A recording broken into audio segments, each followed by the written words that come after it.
Imang pahi a happy na pat mang sate hopi hoi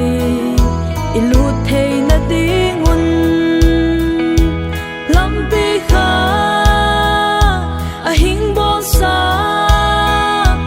cross tunga a hing hundam ta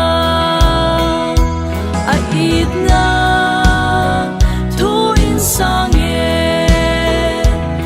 Hial keirin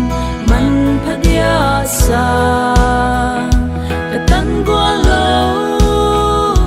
ahing tang sa sun le sa kalung wanahi lamet pele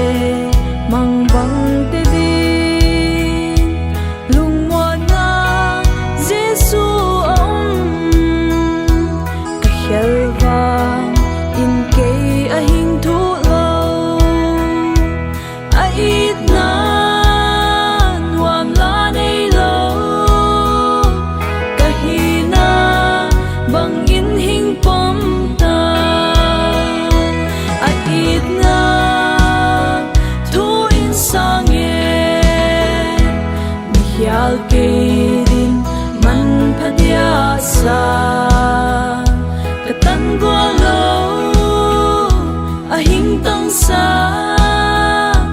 sun le sa kalung wanahi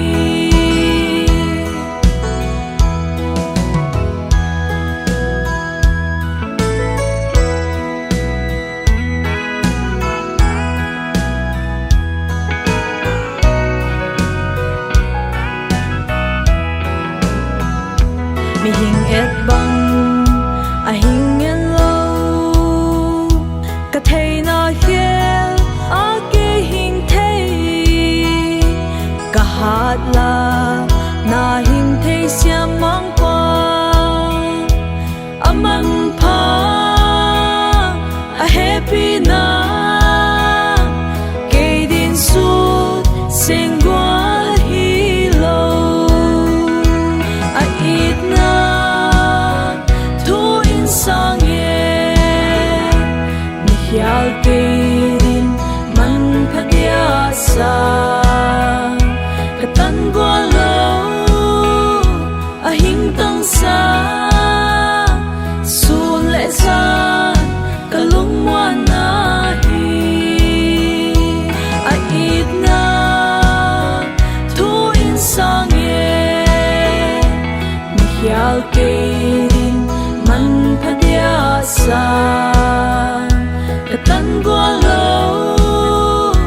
ahing tang sa sun le sa kalung wanahi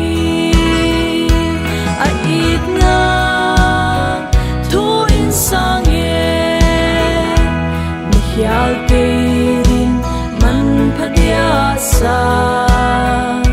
katan gua lo ahing tang sa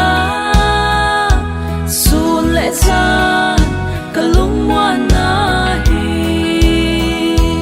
ait na thu in sang ye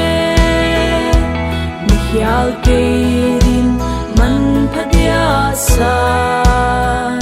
katan gua lo